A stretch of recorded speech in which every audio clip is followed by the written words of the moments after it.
Faço diversos tratamentos e não melhoro. Já fiz osteopatia, quiropraxia, acupuntura, já fiz fisioterapia convencional, RPG, tô no Pilates há 6 meses, né? Já fiz ozônio, já fiz liberação miofascial, já fiz microfisioterapia, tô tomando remédio analgésico, anti-inflamatório, já usei antidepressivo, tô usando indutor do sono, nada melhora a minha dor. Nesse vídeo, nessa live, você vai aprender quais são os fatores que impedem a melhora da dor. Então, se você for paciente, você vai entender o que é que está de errado com o seu tratamento, com o seu comportamento, com o seu estilo de vida, com o que você acredita que está atrapalhando sua recuperação. E se você for fisioterapeuta, você vai aprender a como combater cada um desses fatores de acordo com a minha experiência clínica. Essa é mais uma gravação do podcast Physio Insight, um projeto onde eu falo que você tem que ouvir na lata, doa quem doer, sempre baseado nas melhores evidências científicas disponíveis. Eu sou Caio Ferreira, trabalho com tratamento da dor há 10 anos e nessa trajetória já atendi mais de 7.300 pessoas diferentes e é com essa experiência que eu tento te entregar o melhor tratamento possível ou a melhor expertise profissional possível para que você consiga tratar melhor seus pacientes. Bom, existe um senso comum no controle da dor. Você agora aí está com a crise de dor cervical com torcicolo, o comum é você acreditar que está inflamado. Você está com a crise lombar e seu tronco entortou, sua coluna desviou para frente, você não consegue ficar ereto, é muito normal que você acredite que uma coluna, que uma vértebra saiu do seu lugar, e que você precisa de um osteopata para corrigir essa vértebra que rodou, que luxou e por aí vai. Se você está com a crise de dor na ATM, é bem normal que você acredite que precise de uma cirurgia com um dentista. Né? Se você está com a crise de dor no joelho, é normal que você acredite que a academia te machucou, que sua corrida foi pesada demais ou que o impacto te faz mal. É normal que você acredite que a ressonância vai mostrar o que você tem. Afinal, é um exame ultra sofisticado, muito caro e eu tenho a crença de que saúde, eu só tenho prestação de serviço com excelência em saúde quanto mais investigado eu for. Afinal, o meu pensamento catastrófico e automático diz para mim o quê? Diz que existe alguma coisa grave no meu corpo para justificar aquela dor. Então, eu preciso excluir essa coisa grave através de uma ressonância magnética. O que você não sabe é que a redução da probabilidade de uma patologia grave se faz com exame clínico, com perguntas especiais e com exame físico. Não precisa nenhuma tecnologia sofisticada para a gente reduzir em 99% a chance de você ter alguma coisa grave. Para a gente encontrar uma coisa grave numa ressonância magnética, é necessário que sejam solicitados para a investigação 250 mil pessoas. Aí se coloque no lugar de um gestor de um serviço de imagem. Eu vou gastar daquele plano de saúde, ou do bolso da população, ou do bolso do governo, o valor correspondente a 250 mil ressonâncias magnéticas para achar uma coisa grave que teria sinais e sintomas do exame físico, do exame clínico, né, das perguntas especiais, que não tem custo algum para o governo. Só que você que é paciente acredita que se o médico não te pediu a ressonância, que se o fisioterapeuta não te pediu a ressonância, é porque eles são profissionais ruins. E se eles são profissionais ruins, logo eu não vou fazer nenhum tratamento com eles. Eu quero ser investigado. Esse é um dos fatores que atrapalha a sua dor. A associação com o seu quadro, com o seu exame de imagem. Se eu pegar para você e mostrar aqui no meu notebook as pesquisas científicas que estão abertas aqui na internet, eu vou te mostrar uma pesquisa com 1.211 pessoas que fizeram ressonância magnética na coluna cervical e 87,6% dessas pessoas tinham alterações como degeneração, artrose, artrose zigoapofisária, cada nome feio que assusta o paciente que eu nunca vi, né? Hérnia de disco, fusão da coluna cervical, e essas 1.211 pessoas nunca tiveram dor. Se eu te mostrar aqui a pesquisa do Brigitte et al. De 2015, eu vou te mostrar uma pesquisa de 3.000 110 pessoas que nunca tiveram dor lombar, e nessa pesquisa com pessoas de 20 a 90 anos, quanto mais a idade avançava, mais natural era encontrar coisas ruins na ressonância magnética. Portanto, essa crença de que a dor está sendo causada por alguma coisa que a imagem vai descobrir atrapalha você. Por que atrapalha você? Veja bem, existe um estudo publicado em 2007 que testou o caminho comum de pacientes que têm dor lombar e o caminho comum de pacientes que não têm dor. O caminho comum de pacientes que têm dor lombar. Separaram esses pacientes em 2 grupos, mandou o paciente para o médico num grupo, mandou o paciente para o fisioterapeuta no outro. O paciente que foi para o médico fez ressonância, voltou para o médico, começou a fisioterapia. Depois da fisioterapia voltou no médico e teve alta. Ele melhorou. Só que ele demorou muito mais para melhorar e ele gastou $2.700 a mais para poder melhorar. Entende? Uma outra coisa que é importante salientar. Quando a gente compara 2 grupos de pacientes com dor e vê o grupo que tomou anti-inflamatório versus o grupo que não tomou anti-inflamatório, o grupo que tomou anti-inflamatório demora mais de se recuperar. Porque o processo inflamatório é algo natural do nosso organismo que precisa acontecer para haver o reparo tecidual. O seu sistema imunológico desloca células de defesa, macrófagos, para a região da sua dor, através de um fenômeno chamado quimiotaxia. Essa quimiotaxia parece ser mediada pela liberação de neutrófilos. E quando você usa anti-inflamatórios, as ciclooxigenases seletivas de COX-1 ou COX-2, elas combatem as prostaglandinas e as liberações dos neutrófilos. Portanto, quanto menos neutrófilo você tiver, mais atrasada é a sua recuperação. Precisa inflamar para se recuperar. Portanto, o controle da dor nesse perfil de paciente com dor química inflamatória, com uma dor do tipo nociceptiva, com um bloqueio de movimento que está com uma crise absurda, ela só deve ser feita com analgésicos simples. Anti-inflamatório atrapalha essa recuperação. Então, essa desmistificação de que a imagem está justificando a dor, ela precisa acontecer para você se recuperar.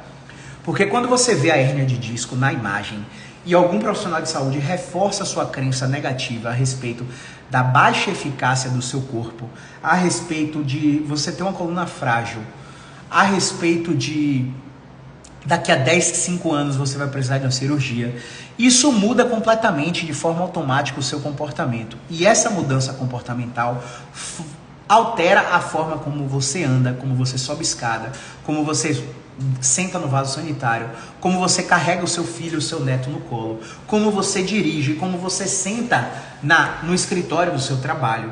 Seu comportamento muda de forma automática sem você perceber, gerando um comportamento funcional mal adaptativo que ajuda você a perpetuar a dor crônica, porque como você tem medo de movimentar, você para de frequentar determinadas angulações de movimento que estão na sua coluna para ser frequentadas. E ao parar de frequentar, você começa a acumular rigidez, começa a aumentar a atividade muscular. Essa atividade muscular gera fadiga e essa fadiga altera a sua percepção no cérebro de dor. Você já não sabe mais discriminar se é a dor da sua queixa ou se é o cansaço muscular. Você não sabe discriminar mais se é dor ou se é incômodo, se é dor ou se é pressão, se é ardência ou se é queimação. As sensações estão completamente alteradas porque na dor crônica há uma mudança na estrutura e na função do seu cérebro, do seu sistema nervoso central, tornando você incapaz, na maioria das vezes, de discriminar a sensação dolorosa. É importante também você entender que dor e lesão não são sinônimos. Você pode ter uma lesão brutal no pé, porque você acabou de pisar num prego, mas naquele momento tem um pitbull não vacinado com a vacina da raiva correndo atrás de você com a mordida de 23 kg de força. Aquela mordida que arranca o seu braço se ele morder. E aí você sai correndo desesperado com um prego enfiado no pé sem sentir dor. Existem pessoas que já chegaram a centros médicos, a emergências médicas, com uma bala atravessada na cabeça que parou em uma região do cérebro que não gerou nenhum comprometimento. Para você que não tem conhecimento, a neurociência conhece apenas hoje 5% do cérebro, 95% do cérebro ainda está a explorar. Portanto, tem regiões no seu cérebro que não servem aparentemente para absolutamente nada. E isso explicaria uma bala alojada na sua cabeça sem gerar déficit nenhum. E você não está sentindo dor nenhuma. Existem pessoas, engenheiros, mestres de obras, pedreiros que estão trabalhando na construção civil que sofrem acidentes estapafúrdios com ferros que atravessam o seu tórax e mesmo assim o paciente chega na emergência sem dor nenhuma. E um exemplo muito clássico que chegou nos Estados Unidos é essa questão do prego. De um pedreiro que estava numa construção, ele pisou num prego e quando ele viu, o prego transfixou seu pé. Ele olhou para aquela imagem e naquele mesmo momento ele se desesperou, gritou, caiu no chão e todos os colegas que estavam naquela jornada de trabalho levaram ele para a emergência. Chegando na emergência, a enfermeira foi cortando a bota dele com tesoura. E quando tirou a primeira camada da bota, ele percebeu que o prego tinha passado por entre os dedos do pé. Não tinha ferido o pé dele, mas mesmo assim ele sentiu uma dor excruciante. Eu te explico agora porque isso aconteceu. Dor é uma experiência. Dor é sensação, emoção e pensamento.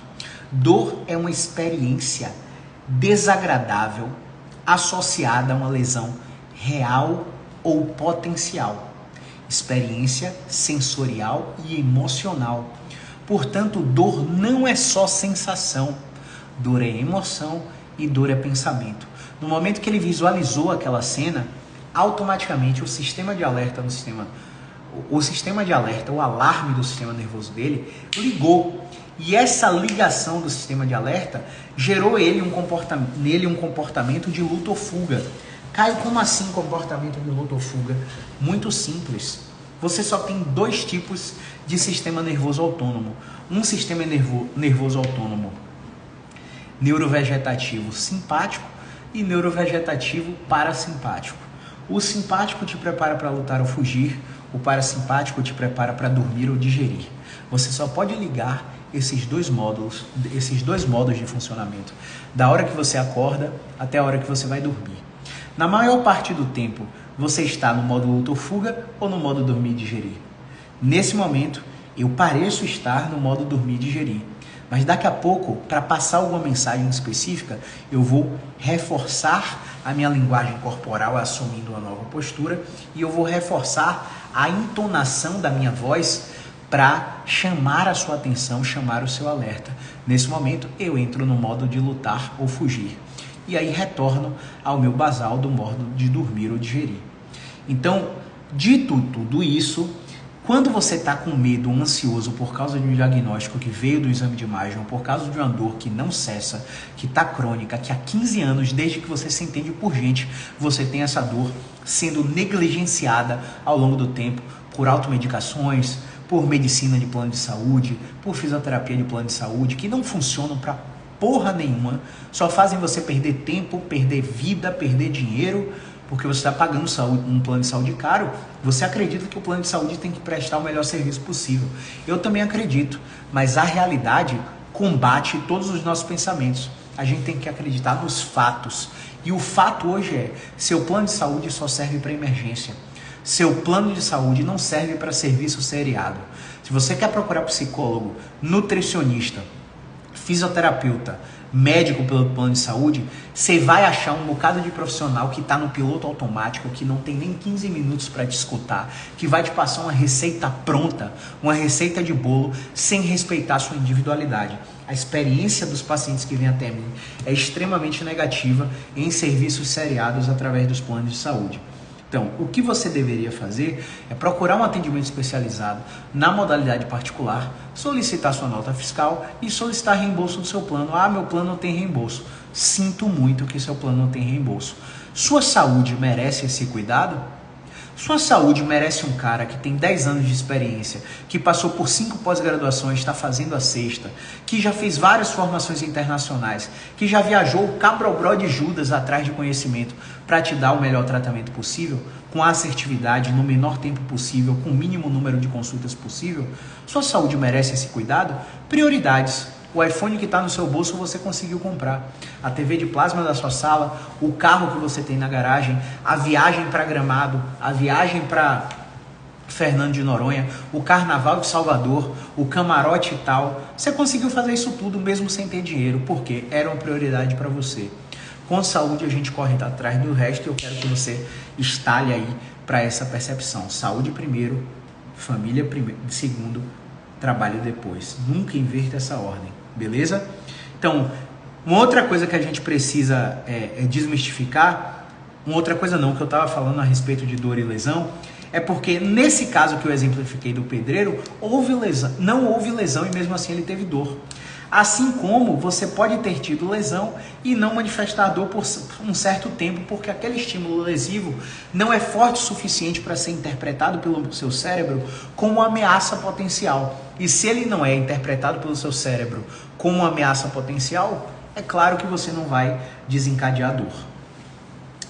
Terceiro ponto para a gente desmistificar, que impedem a sua recuperação. A associação direta entre movimento e machucado. Eu vou te explicar uma coisa que, se você for capaz de entender, é bem possível que você não precise mais de tratamento nenhum para controlar sua condição. Escuta isso que eu tenho para te falar. Vamos supor que você acorda rígido, com dor lombar, com dor cervical, e os primeiros passos são super dolorosos, mas à medida que você vai aquecendo e movimentando, e tomando seu café da manhã, tomando seu banho, você vai melhorando. Aí você dobra para escovar o dente depois do café, você sente aquela pinçada, você vai para o trabalho desconfiado, senta no carro, dirige até o trabalho, parou no engarrafamento, aquele momento parado é excruciante para você. Você começa a ter dor, dor e mais dor. Aí você está no escritório, dentro do seu escritório você tem uma coisa, percepção de esforço / recompensa pobre. Caio, o que é isso? Você acredita que você entrega muito no seu trabalho, você acredita que você não é recompensado financeiramente e nem por reconhecimento profissional. A relação entre esforço dado por recompensa recebida baixa, de acordo com a sua percepção implícita, é um fator de risco que aumenta 1,8 vezes a chance de você ter dor. Só que você não acha que isso influencia no dor, porque para você a dor é puramente física. Então você não para pensar nesses aspectos. Aí no trabalho, diante dessa percepção de esforço dado, recompensa recebida, e você tem um chefe altamente tóxico, um chefe que te assedia em toda oportunidade, mas você não denuncia porque você não quer perder seu emprego, você acha que a hierarquização do poder na sua empresa não vai chamar a sua atenção se você for denunciar o seu chefe tóxico, você acha que você está sendo perseguido por um colega de trabalho, ou o colega do seu trabalho faltou e te deixou no setor sozinho, sobrecarregado, e aí quando você descobriu no outro dia, quando você chegou no outro dia, você descobriu que ele meteu um atestado e ele está afastado pelo INSS, e você vai ficar por período indeterminado sozinho no seu setor.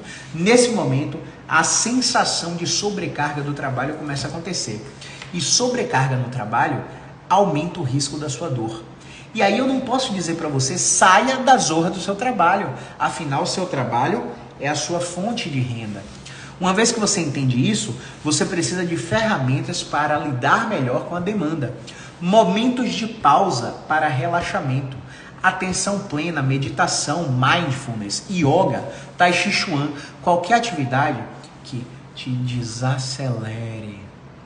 Que tire a língua do seu céu da boca. Que faça você parar de morder, que faça você afastar os ombros das orelhas, que faça você reduzir a velocidade da sua vida, porque você está no piloto automático há muito tempo. Você percebeu que eu acabei de sair do modo luta ou fuga para o modo dormir e digerir? Tudo isso é controlado pelo seu comportamento, e o comportamento é uma coisa extremamente voluntária, comandada por você. Mas se você é uma pessoa altamente reativa e simplesmente governada, o que a gente chama de comportamento governado por regras, governada por suas emoções, toda vez que você se sente ansiosa, você vai se comportar como ansiosa. Toda vez que você se sente depressiva, você vai se comportar como depressiva. E depressão tem um padrão ouro que é terapia de ativação comportamental. Basicamente é te dar tarefas para que você cumpra apesar dos seus sentimentos negativos, porque o seu comportamento modula o pensamento que altera a sua emoção. E se altera a sua emoção, a regulação serotoninérgica lá dentro do seu sistema nervoso central começa a se modificar. E entendendo essa modificação, o seu comportamento recebe uma recompensa para ser perpetuado. Todo comportamento tem uma função. E se você ainda não descobriu a função ou a utilidade do seu problema para você, você nunca vai melhorar. Caio, o que é que você quer dizer com isso? Eu quero te dizer que toda doença tem uma utilidade para o doente. E se você está em crise de coluna, você está tendo algum benefício de estar em crise. Pode ser inconsciente, mas você está tendo mais atenção do neto, mais atenção do marido, a sensação de estar sendo cuidado. Todo excesso revela uma falta. E essa falta está sempre em uma espera que é dentro de suas relações. Seja suas relações conjugais, familiares, de trabalho ou de amizade. Você tem uma coisa que a gente chama de dependência emocional. Você já deve ter percebido nessa altura da live que não são fatores físicos que aumentam o seu risco nem impedem você de melhorar. Por isso, eu chamo a atenção de todos os meus pacientes para entenderem o contexto global do seu problema, para entenderem o que eles estão ganhando com esse problema. E quando eles entendem isso, eles basicamente se libertam.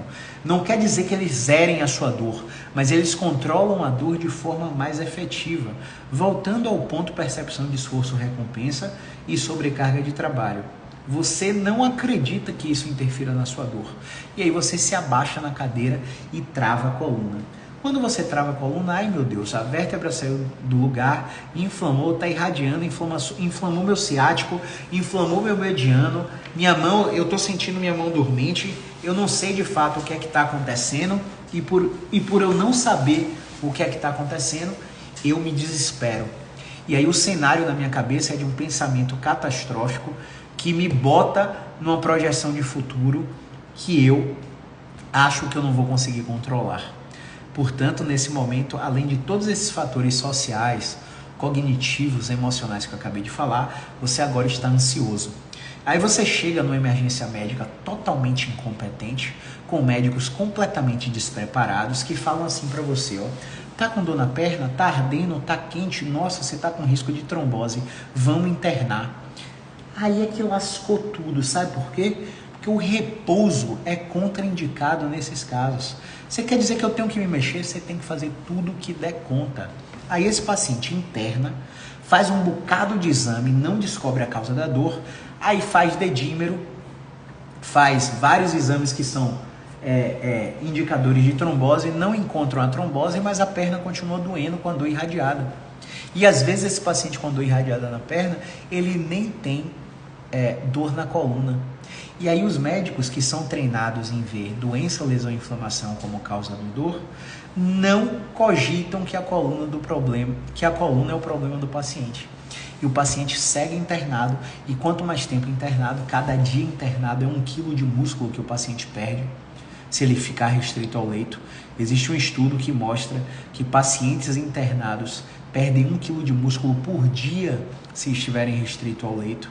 E quanto menos massa muscular esse paciente tiver, que na maioria das vezes já é sedentário, já não faz atividade física, não tem nenhuma atividade que proporcione treinamento resistido, somente desgaste.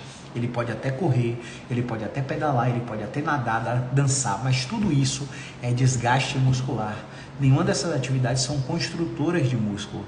E quanto mais músculo ele perde, mais lipossubstituição ele tem. Caio, que diabo é lipossubstituição?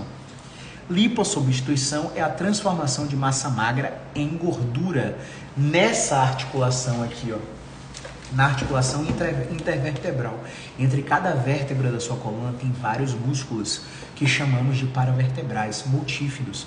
A ressonância magnética vai encontrar infiltrado de gordura aqui na sua coluna, que é a lipossubstituição acontecendo. E você acha que se esse paciente tem pouca massa magra, ele vai ter muito ou pouco controle motor? Ele vai ter muito ou pouca resistência? Ele vai ter muita ou pouca força? É claro que tudo vai estar agravado porque esse paciente internou de forma desnecessária. A sociedade não está preparada para a conversa de que as emergências ortopédicas precisam ser recepcionadas por fisioterapeutas musculoesqueléticos.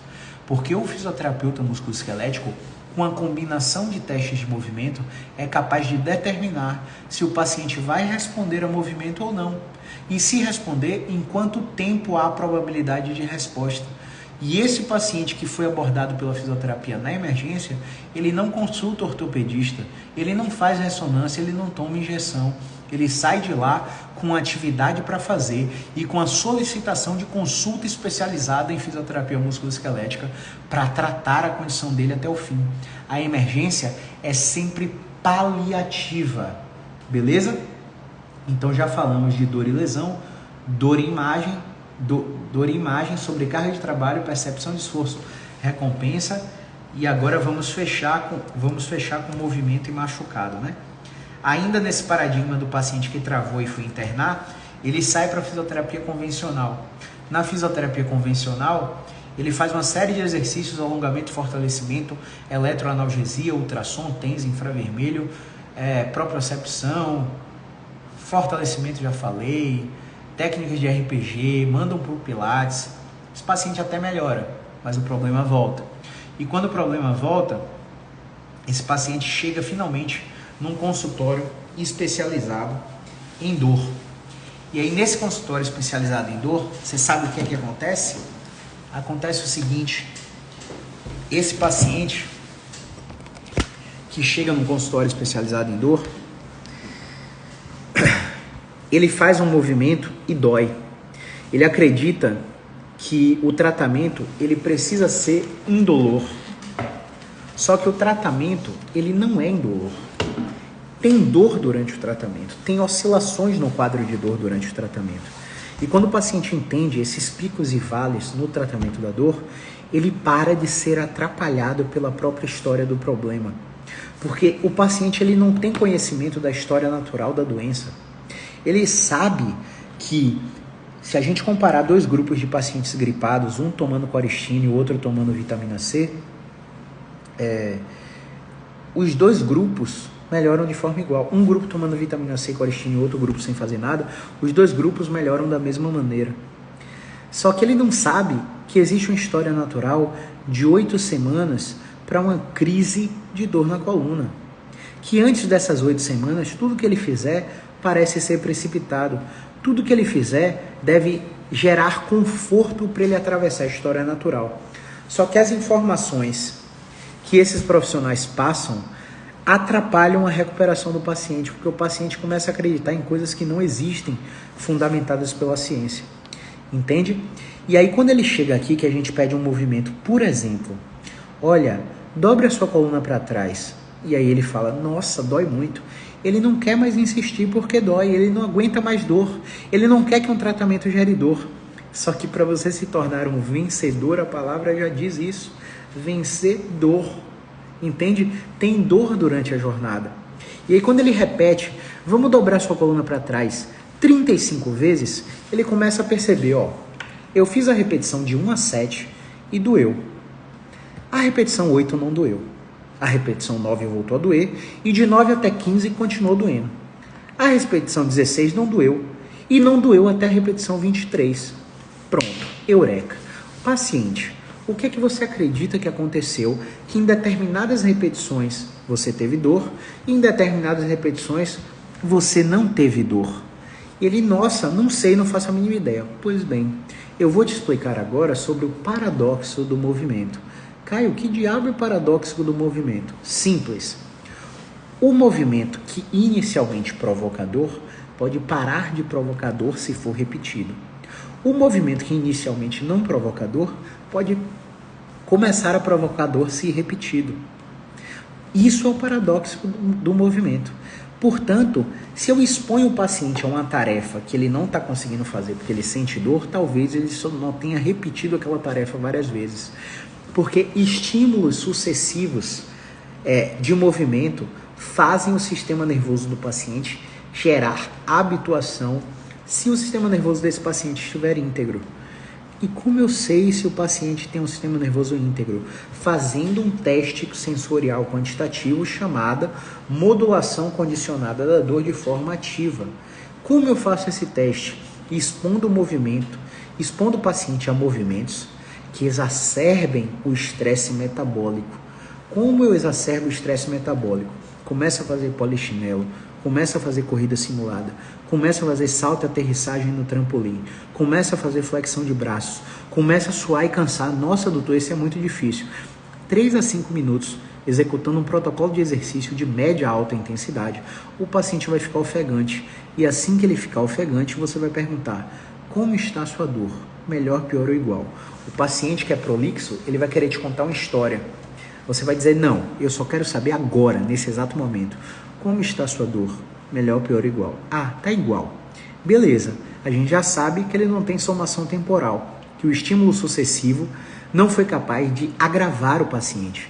E isso é uma notícia boa, porque a partir de agora ele entende que o movimento não machuca, que ele fez tudo isso e não piorou, entende? Agora, se ele habituar, se ele começar a diminuir a dor, ele entende que o caminho, a luz no fim do túnel é o exercício. Mas ele não vai entender só fazendo.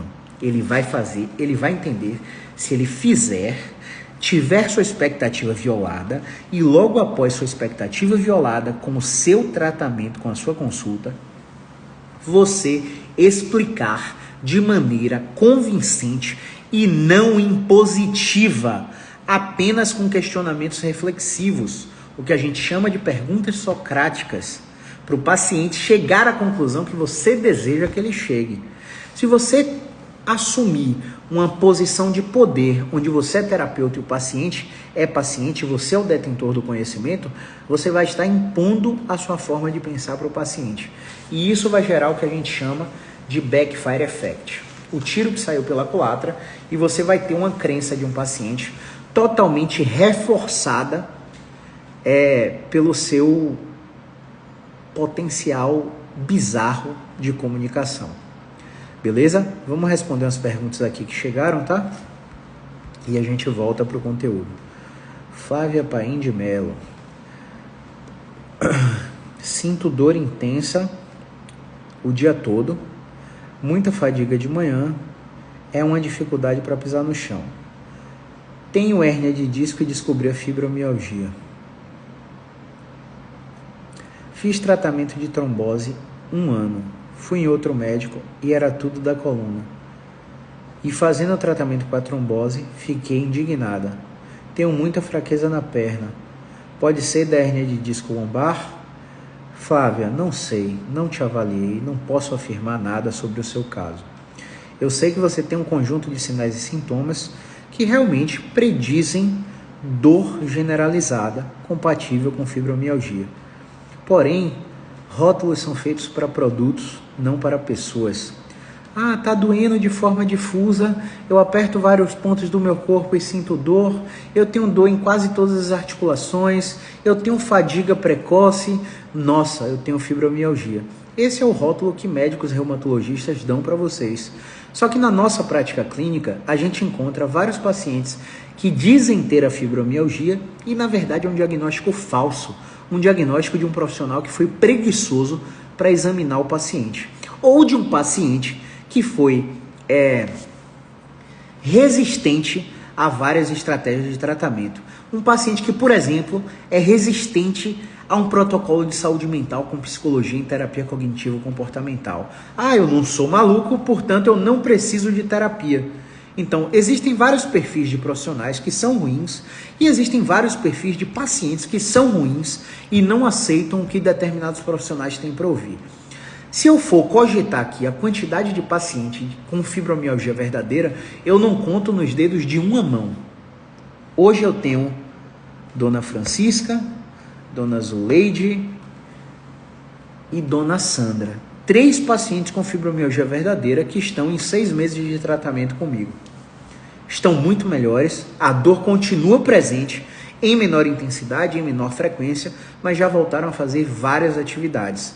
As outras pacientes que diziam ter fibromialgia tinham apenas rigidez nas articulações, tensão muscular e descondicionamento físico, porque Fazia o exercício, cansava, não queria fazer mais.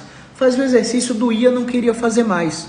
Só que durante o tratamento a dor vai estar presente e você precisa se tornar uma vencedora. Então, a gente só pode bater um martelo sobre o seu caso se a gente te avaliar. Não existem mais barreiras, não importa mais em que planeta você vive, em que país você vive, em que cidade você vive. Hoje, a maior demanda que a gente tem é de atendimentos online. Hoje a gente só vem no consultório 2 vezes na semana para atender pacientes de tontura, para atender pacientes idosos que não podem fazer o tratamento online por causa de um risco de queda. Então, muitos pacientes podem ser atendidos nessa modalidade e eu peço para que você cogite essa possibilidade para ter seu caso bem investigado e bem tratado.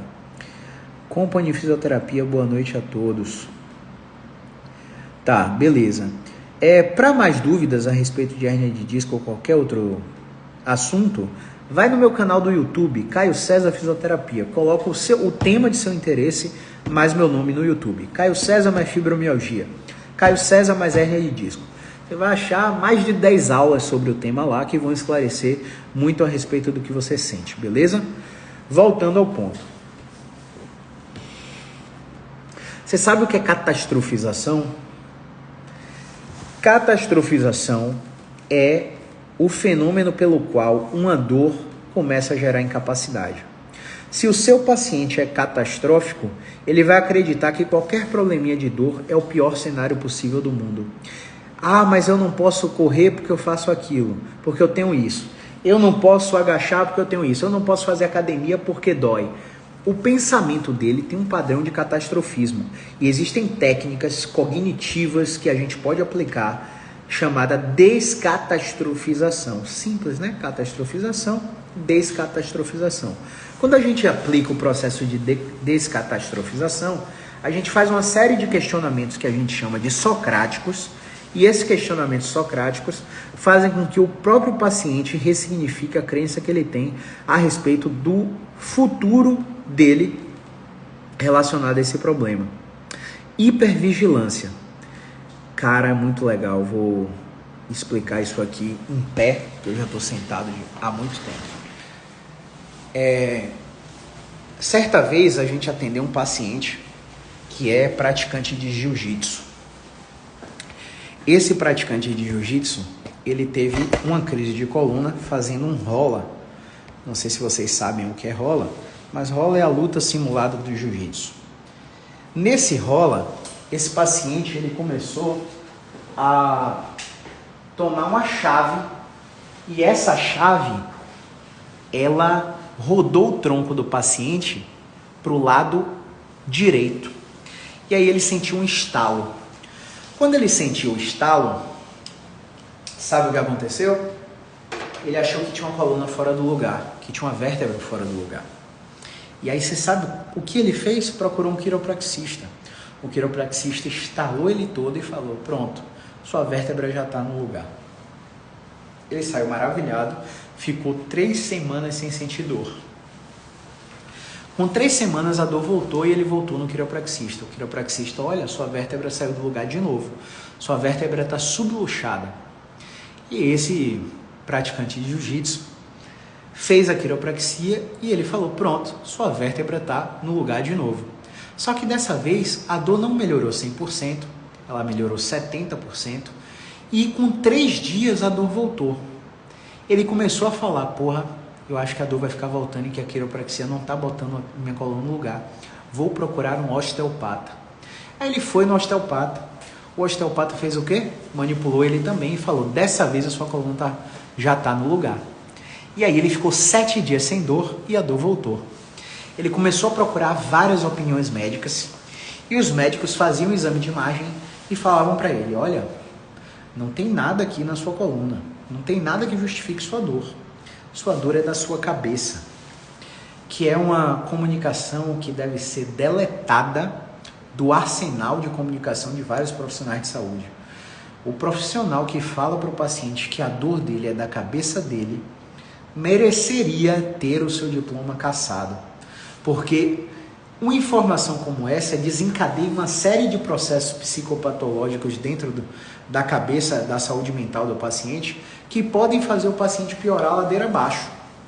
O paciente pode ter desesperança, frustração e isso impedir a sua recuperação por causa de um modelo mental que ele adquiriu depois que passou por um profissional completamente despreparado para se comunicar de forma terapêutica. Faz sentido? Pronto, esse paciente chegou até mim, eu avaliei, testei tudo que tinha para testar e não encontrei nada. E eu falei para ele, olha, ele perguntou, e aí, Caio, quanto tempo eu vou precisar de tratamento? Quantas sessões? Eu falei, você não precisa de tratamento não. Ele, como assim? Você não precisa de tratamento não, eu vou te explicar. Quantas vezes, o que você faz quando dói? Aí ele falou, eu faço isso aqui. Por que você faz isso aqui? Não, porque a chave que eu tomei no jiu-jitsu há 10 anos atrás entortou a minha coluna para esse lado. Aí eu fazendo a rotação para esse lado, eu sinto estalar e alivia. Quantas vezes no dia você faz isso aí? Ele falou, rapaz, umas 10 vezes. Eu falei, não, sério, 10 vezes não, rapaz, se pá mais. Você faz mais de 10 vezes? Ele porque isso aqui me ajuda a aliviar. Há quanto tempo você faz isso aí? Uns 10 anos. Caramba, você está fazendo uma coisa mais de 10 vezes no dia, há 10 anos, para te aliviar e você não está melhorando. Na verdade, eu não falei assim, eu perguntei, tem funcionado? E aí ele deu risada. Por que você está fazendo uma coisa assim há 10 anos, mais de 10 vezes por dia e não está melhorando? Pelo visto, não está funcionando. Você concorda? Ele não está funcionando. Mas e aí, o que é que eu vou fazer? Pega seu celular aí agora. Ele pegou o celular. Coloca o despertador de hora em hora, todos os dias. Que hora você acorda? 5 da manhã. Você vai botar o despertador 6, 7. Que horas você dorme? Eu durmo 9 horas da noite. Você vai botar o despertador a cada hora, até 9 horas da noite. Para quando o despertador tocar, seu cérebro entender que você está proibido de rodar para a esquerda. Como assim, Caio? Faça isso por 3 semanas. Se você não melhorar, eu te vendo um tratamento. Se você melhorar, é só isso que você tem que fazer. Então, o que é que eu tenho? Você tem hipervigilância. Você já ouviu falar de hipervigilância? Hipervigilância é um comportamento onde você aumenta o centro cerebral de atenção para o seu problema. Você já ouviu aquela frase que tudo que você dá atenção cresce? Pois essa frase é extremamente real. Se você está focado na sua dor, toda hora se apalpando, você está pareando o estímulo no seu sistema nervoso, no seu cérebro, de que você tem algo errado. E quando você para de se apalpar, de rodar para a esquerda, de fazer seus vícios comportamentais que foram adquiridos depois do episódio de dor, você começa a relaxar aquela musculatura e você começa a alterar positivamente uma coisa que a gente chama de comportamento funcional mal adaptativo. E isso começa a fazer o paciente melhorar. Com menos de 3 semanas, esse paciente me mandou uma mensagem dizendo que estava 90% melhor e questionando por que ninguém nunca tinha dito isso a ele. E aí eu falo assim para esses pacientes, olha, nós profissionais da saúde que atuamos nessa área de fisioterapia musculoesquelética somos pouquíssimos no país e no mundo. A grande chance é de que quando vocês forem consultados por profissionais como nós, vocês escutem coisas completamente do avesso, completamente ao contrário do que o sistema de saúde disse para vocês. Sabe por quê? Nós ganhamos por qualidade de serviço prestado e não por quantidade de sessões. Portanto, eu preciso entregar 200% do meu comprometimento no seu tratamento para que você saia daqui do meu tratamento falando bem de mim para outras pessoas. E eu começo a ganhar de outros clientes, não de você de novo. O sistema de saúde te faz 30 sessões de fisioterapia e se não funcionar, vamos fazer cirurgia. Se não funcionar, opera de novo porque deu hérnia de novo. Se não funcionar, interna para melhor investigação. Se não funcionar, troca o médico. O sistema de saúde ganha por quantidade de procedimento. Então eles entregam várias técnicas, entre elas muitas que você não precisa e que atrapalham as técnicas que você realmente precisa, para eles poderem lucrar.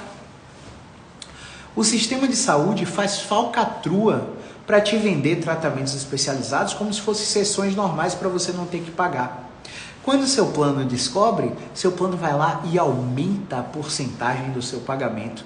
Coloca de um ano para outro 28% de aumento do plano e você começa a trocar por um plano cada vez mais inferior ao que você tinha, até você não ter condições de pagar e você ficar como mais um dos milhares de brasileiros que não tem assistência médica.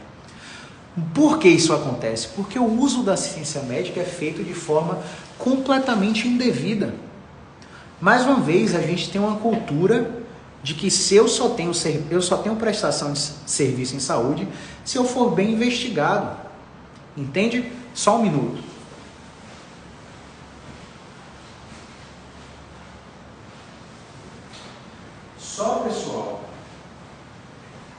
Só pessoal, que existem investigações, quem sabe faz ao vivo, tá? Existem investigações que, além de não fazer sentido, atrapalham a sua recuperação. Entende? Então, ó, são 8 horas, a gente já continua, tá? Uma pequena pausa aqui para falar com o pessoal lá do meu grupo. São 8 horas da noite, nesse momento está liberada a primeira aula da Jornada do Expert. A aula intitulada As 10 etapas da minha avaliação musculoesquelética. Acabou de ser liberado no meu grupo de pré-venda lá do Telegram, que está no link do perfil. Você tem até domingo, 23h59 para assistir. Beleza? Voltando ao conteúdo. Vamos lá. Voltando ao conteúdo. Cadê onde é que eu estava? Eu estava em hipervigilância, não foi? Expliquei hipervigilância com o atleta, com o praticante de jiu-jitsu. Cadê? Pronto. Agora vamos falar sobre ansiedade. Você se considera ansioso, principalmente se você tem dor crônica? A ansiedade, em um estudo feito no Condado da Noruega com mais de 60 mil pacientes, ela foi definida como uma resposta de medo associada a uma projeção catastrófica de futuro que você acha que não conseguirá controlar. Por que é importante você conhecer o conceito de ansiedade? Porque com mais de 60 mil pessoas pesquisadas, quem tinha ansiedade, 55% tinham dor musculoesquelética. Quem tinha depressão, 55% tinham dor musculoesquelética. Relacionado à depressão, há um desequilíbrio em substâncias cerebrais, como serotonina, dopamina, e isso gera um transtorno de humor, onde você fica sem vontade de fazer nada. A depressão altera completamente a forma como o seu sistema nervoso gera controle da dor, a analgesia. Só que a depressão é tratada com um padrão ouro chamado terapia de ativação comportamental, que basicamente, de forma muito simplificada, tá, pessoal? É claro que é muito mais do que isso. Mas que basicamente é você repetir comportamentos que te fizeram bem antes do episódio de depressão. É você se mexer. Entrando esse se mexer, a gente vai ampliar como tratamento adjunto para a depressão, exercício físico. Só que existem níveis de depressão que não podem simplesmente, vou no fisioterapeuta fazer o exercício físico, porque eu tenho depressão e tenho dor.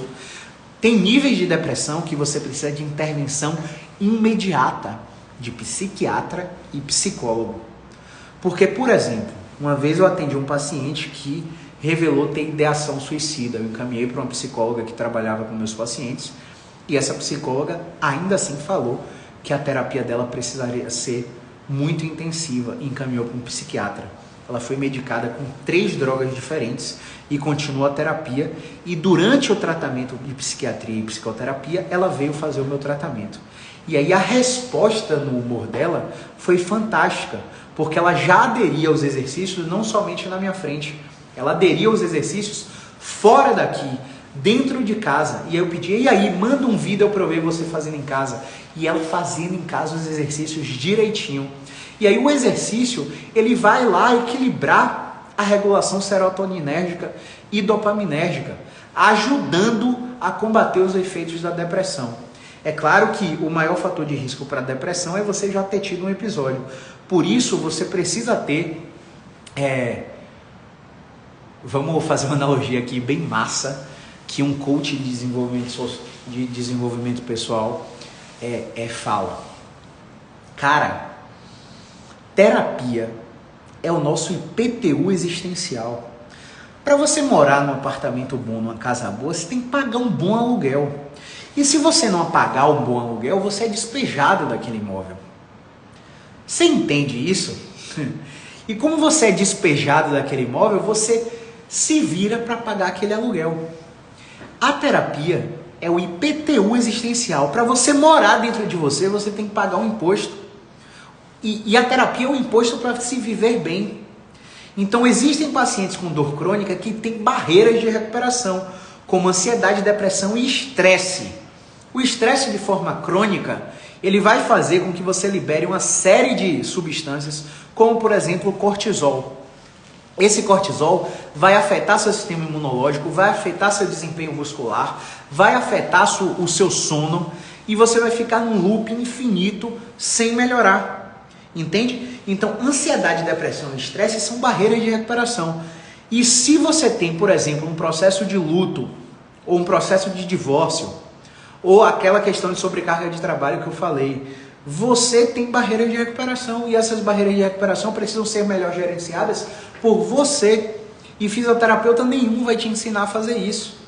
Ele pode, no máximo, fazer autorrevelações com a história dele, se ele já passou por uma situação parecida com a sua. E isso vai te ajudar, porque você vai sentir que você não é o único a passar por um problema como esse. Isso pode te dar força para enfrentar. Mas é a terapia cognitivo-comportamental, que é um grande guarda-chuva de diversas terapias, e a terapia de aceitação e compromisso, que vão ser padrões ouro para reabilitar você, para tratar a sua dor.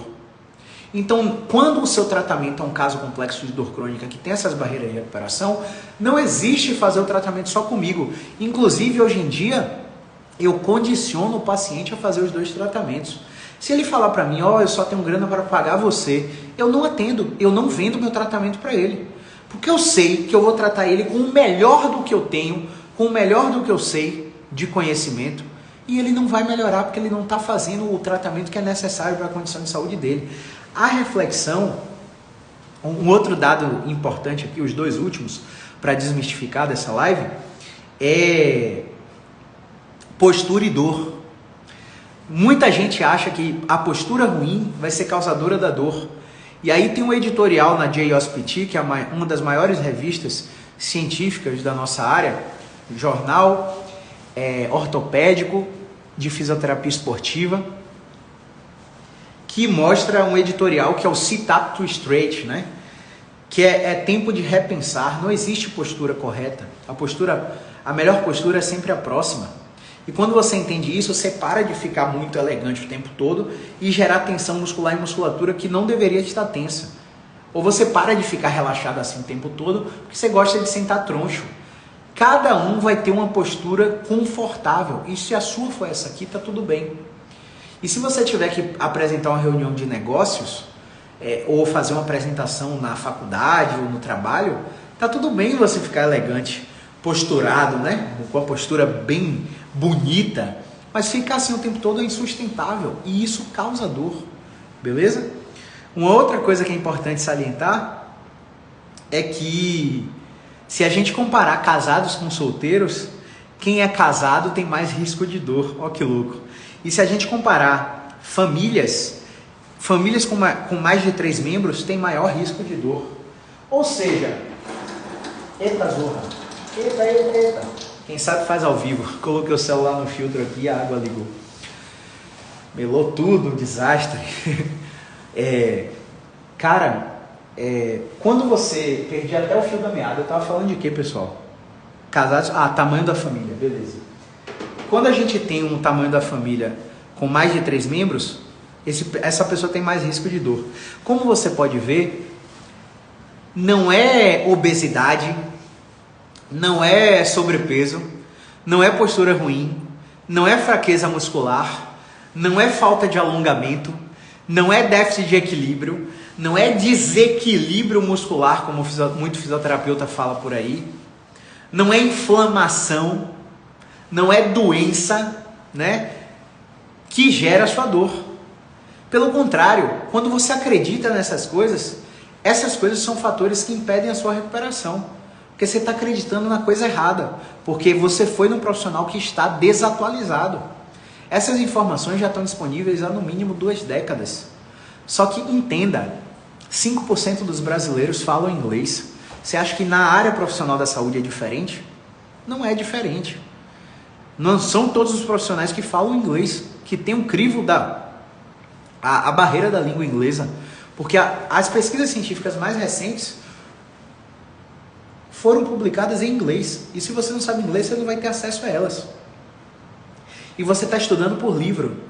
Livro que é indicado pelo núcleo docente estruturante de uma faculdade. Livros que foram editados há 10 anos atrás, há 20 anos atrás, que estão ali só para você receber a aprovação de uma portaria do MEC. Então, é uma coisa assim, o sistema é extremamente desagregador. E aí, quando você encontra um profissional que sabe inglês para ler artigo científico, o profissional não tem um crivo de metodologia científica para descobrir se aquele artigo é um artigo bom ou é um artigo spin. O que é um artigo spin?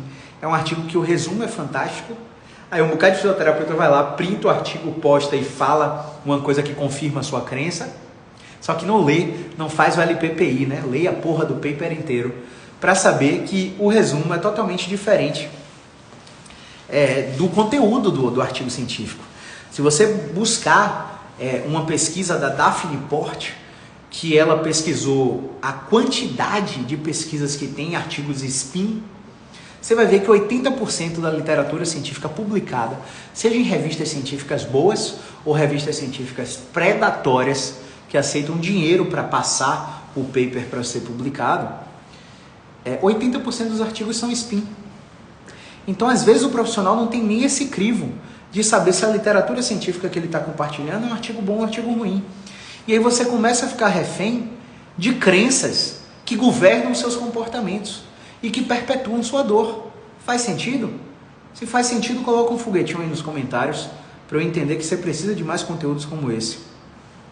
Olha só, uma vez que você encontra profissionais como nós da fisioterapia musculoesquelética, profissionais que são incentivados a aprender a língua inglesa, profissionais que são pesquisadores, neurocientistas, que compartilham informações baseadas em artigo científico, você entende que você está numa seara de 5% dos profissionais de saúde. Então, o que esses profissionais falam é combatido por outros 1000 profissionais que assim que você sair dessa live, você vai ouvir tudo que eu te falei ao contrário. E aí eu entendo que na sua cabeça a coisa fique muito confusa. Eu entendo demais, de verdade. O que eu peço para você é o benefício da dúvida. Como assim, Caio? O benefício da dúvida de testar o que eu tô te falando, velho. E se você testar o que eu tô te falando e melhorar, maravilha, segue comigo.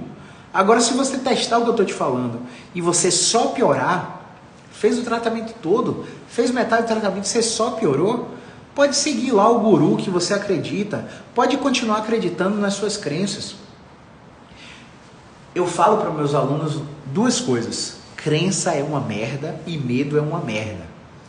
Porque o que você acredita determina como você vai se comportar.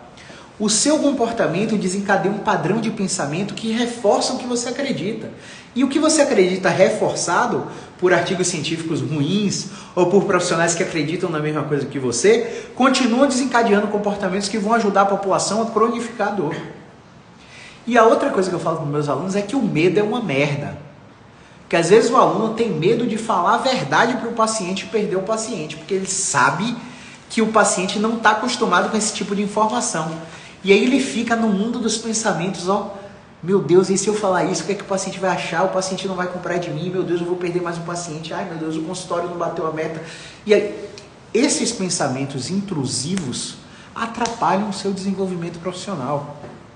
Então, para você que está nessa live até agora e é profissional da fisioterapia, agora está rolando a jornada do Expert. Uma série de 3 aulas gratuitas que foram liberadas no meu link do grupo do Telegram, que está aqui no link do perfil, grupo de pré-venda do BeExpert. Dentro desse grupo você vai ter acesso à aula 1, os 10 passos da minha avaliação musculoesquelética. Dentro desse grupo, amanhã às 8 horas você vai ter acesso à aula 2, como reunir o conjunto de características clínicas para determinar o diagnóstico do seu paciente. E dentro desse grupo você vai ter acesso na quinta-feira às 8 horas à aula 3, como vender planos de tratamento baseados no prognóstico do seu cliente. Essas 3 aulas vão mudar completamente a sua segurança, a sua mentalidade e a sua visão da fisioterapia como um negócio altamente lucrativo. E se você quiser dar um passo a mais nessa jornada, na segunda-feira, 26 de fevereiro, das 6 da manhã até as 23h59, eu vou abrir 10 vagas para a formação BeExpert e 10 vagas para a mentoria Expert. Terça-feira vai ter virada de lote e o produto vai ficar mais caro. Portanto, você tem essa semana para assistir essas 3 aulas e você tem até segunda-feira para se inscrever ou no BeExpert ou na mentoria. Caio, eu quero a mentoria. Para ir para a mentoria, você tem que ser BeExpert ativo. Então, se sua anuidade acabou, você vai renovar para entrar na mentoria. Se sua anuidade não acabou, você pode entrar na mentoria, ok? Se você não é aluno, você precisa entrar no BeExpert. E no BeExpert você vai preencher um formulário para entrar na mentoria. Então, dito tudo isso, eu encerro essa live aqui, vou deixar ela salva no feed, no YouTube e no Spotify. Vou colocar ela dentro do grupo do Telegram para você assistir a reprise quantas vezes quiser, até domingo, 8 horas da noite. Até domingo, 11h59, tá? Segunda-feira, todas essas aulas saem do ar. Muito obrigado a todos vocês que perguntaram, que interagiram, que compareceram, entraram, saíram, que me acompanham aqui no Instagram. O meu trabalho tem cada vez mais significado por causa de vocês, que estão aí me dando atenção e deixando eu propagar minha mensagem. Quem sabe deixando até com que eu te ajude no seu tratamento da dor ou no seu processo de tratar a dor dos seus clientes, tá bom? Então é isso, um grande abraço, movimento é vida.